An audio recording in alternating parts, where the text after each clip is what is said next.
Hello and welcome to Reading with Jim Larsen. I am Jim Larsen. I am reading today from Island Scene magazine. You can see that there, Island Scene. This is the Winter 2023 edition. Alright. I'm reading today from page 39. See that down there, page 39. The article's title is Vaping Still a Teenage Tragedy. The words are by David Frickman, art by Gary Ono. See, there's some art there. And there's David. He's the guy who wrote it. See him? I guess you don't, do you? There he is. There's David. He's the writer. He put these words together. At first, it seemed like a good idea to get adults to stop smoking, to give them a product that's less harmful than cigarettes. But in reality, vaping isn't the solution many had hoped for and has caused unintended consequences. According to a local pediatrician who studied the effects of vaping, those consequences include the widespread use of these products filtering down to teens. What's most dangerous is the perception that vaping is not as dangerous as cigarettes, says Ronald Hirokawa, MD. A lot of teenagers don't see it as unhealthy and they think it's okay.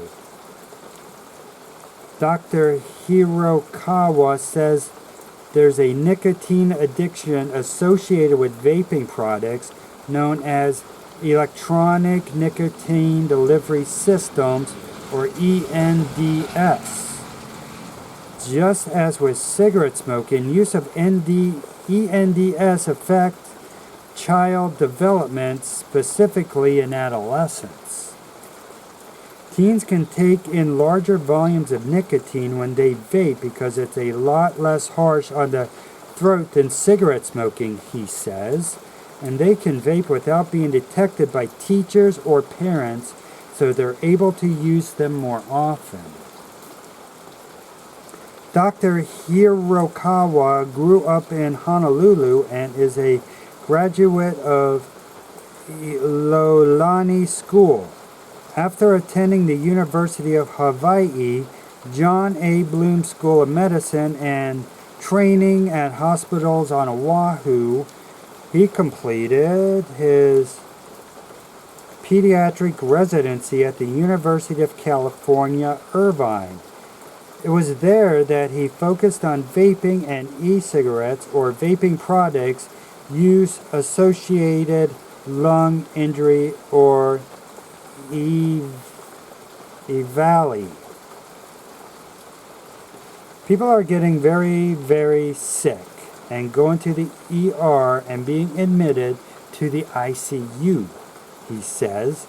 EVALI seemed to be associated with vitamin E, which was used as a diluent that caused severe pulmonary inflammation. Since awareness has increased, Dr. Hirokawa says the number of EVALI cases has dropped. So has the overall use of vaping products.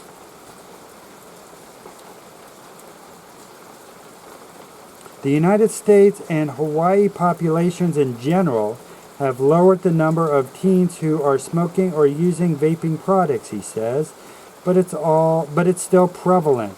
It's really important to understand that this epidemic is still going on and that we still need to be vigilant about raising awareness in our communities. There's that picture again.